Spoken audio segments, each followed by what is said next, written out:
Hello my dear 10th standard students. 5 mark question நம்ம என்னதான் படிச்சாலும் லாஸ்ட் மினிட்ல நமக்கு படிக்கிறது வந்து மறந்து போகுது இல்லையா? அப்போ எந்தெந்த 5 மார்க்ஸ்லாம் லாஸ்ட் மினிட்ல நீங்க சூப்பரா ரீகால் பண்ணிட்டு போயிடணும் அப்படிங்கறத இந்த வீடியோல நான் உங்களுக்கு சொல்ல போறேன். சரியா? So let's go into the video. First historyல இருக்கக்கூடிய 5 mark questions-அ குயிக்கா பார்த்துடலாம்.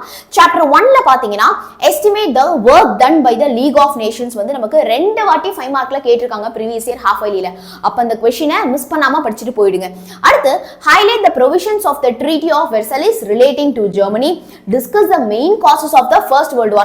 இந்த question ரொம்ப இம்பார்ட்டன்ட் பசங்களா, ஓகேவா? சோ மறக்காம படிச்சிட்டு போயிடுங்க ஃபர்ஸ்ட் சாப்டர்ல இந்த क्वेश्चंस. தேர்ட் சாப்டர்ல பாத்தீங்க அப்படினா analyze the effects of the World War II நாலு வாட்டி கேட்டிருக்காங்க. அப்ப இந்த question ரொம்ப இம்பார்ட்டன்ட் அப்படின அர்த்தம். அப்ப அத மிஸ் பண்ணாம நீங்க படிச்சிட்டு போணும் அப்படினு இம்பார்ட்டன்ட்.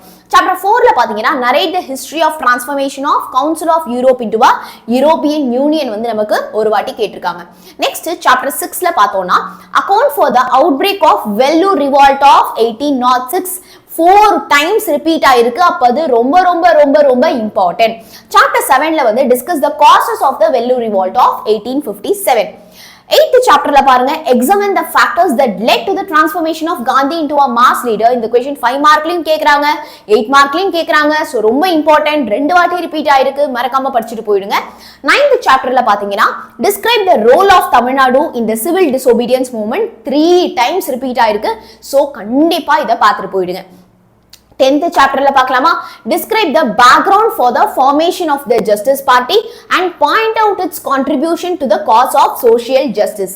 இந்த question நமக்கு ரெண்டு வாட்டி ரிப்பீட் ஆயிருக்குப்பா. சோ கண்டிப்பா chapter 10ல இருக்கக்கூடிய இந்த question-ஐ சூப்பரா பார்த்துட்டு போயிடுங்க. இப்போ நம்ம என்ன பண்ணலாம் அப்படினா அடுத்து வந்து நம்ம geography-ல இருக்கக்கூடிய 5 mark questions-அ பார்த்தறலாம்.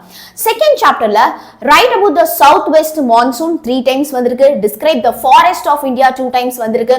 chapter 4ல அப்படினா describe the major challenges of Indian industries. Chapter 5ல what is urbanization, explain its problem. Chapter 6ல write an account of river Kaveri. And chapter 7ல பாத்தீங்கன்னா ரெண்டு questions படிக்கிற மாதிரி இருக்கு. Explain the different modes of transformation available in Tamil Nadu. Bring out the mineral distributions in Tamil Nadu. Okay? So இப்போ நம்ம சிவிக்ஸ்ல பார்க்கலாம். இப்போ geography பொறுத்த வரைக்கும் நிறைய क्वेश्चंस வந்து ஒரு வாட்டி தான் வந்து கேட்டிருக்காங்க. இப்போ சிவிக்ஸ்ல நம்ம ஒரு பார்த்தலாமா?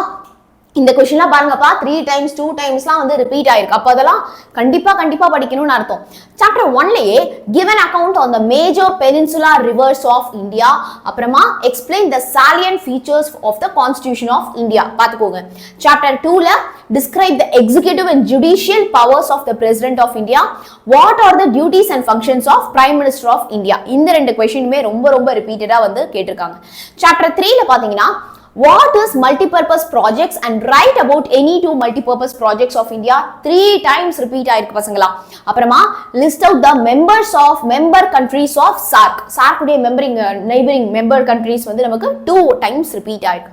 What are the powers and functions of the chief minister? 4th chapterல bring out the types and distributions of soil in Tamil Nadu ரெண்டு வாட்டி வந்திருக்கு.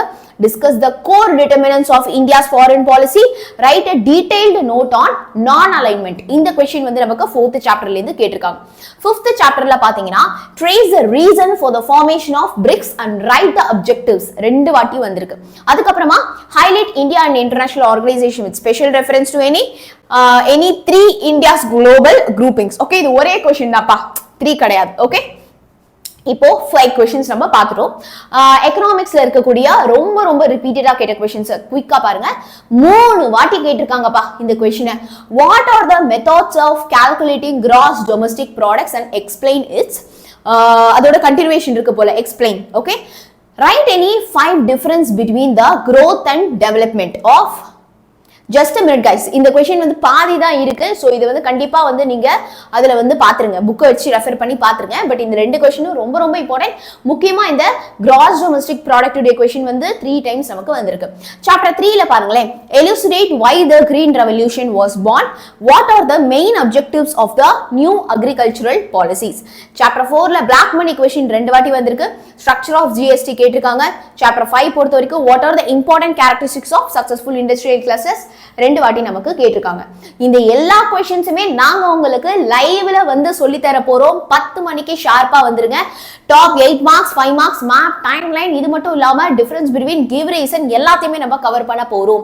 So sharp 10 o'clock will meet you at live. and இன்னைக்கு சாயந்தரம் பாத்தீங்க அப்படின்னா we have geography and economics உடைய live session இருக்கு. 2 mark question revise பண்ண போறோம் 6:30 மணிக்கு. சோ ஷார்ப் 6:30க்கு லைவ் செஷன் வந்துருங்க. ஆல் தி வெரி பெஸ்ட் பசங்களா, சரியா? சோ கண்டிப்பா இந்த क्वेश्चंस எல்லாத்தையுமே சூப்பரா படிச்சுட்டு போயிடுங்க. எக்ஸாம் போறதுக்கு முன்னாடி லைவ் செஷனையும் அட்டெண்ட் பண்ணிடுங்க. டாடா.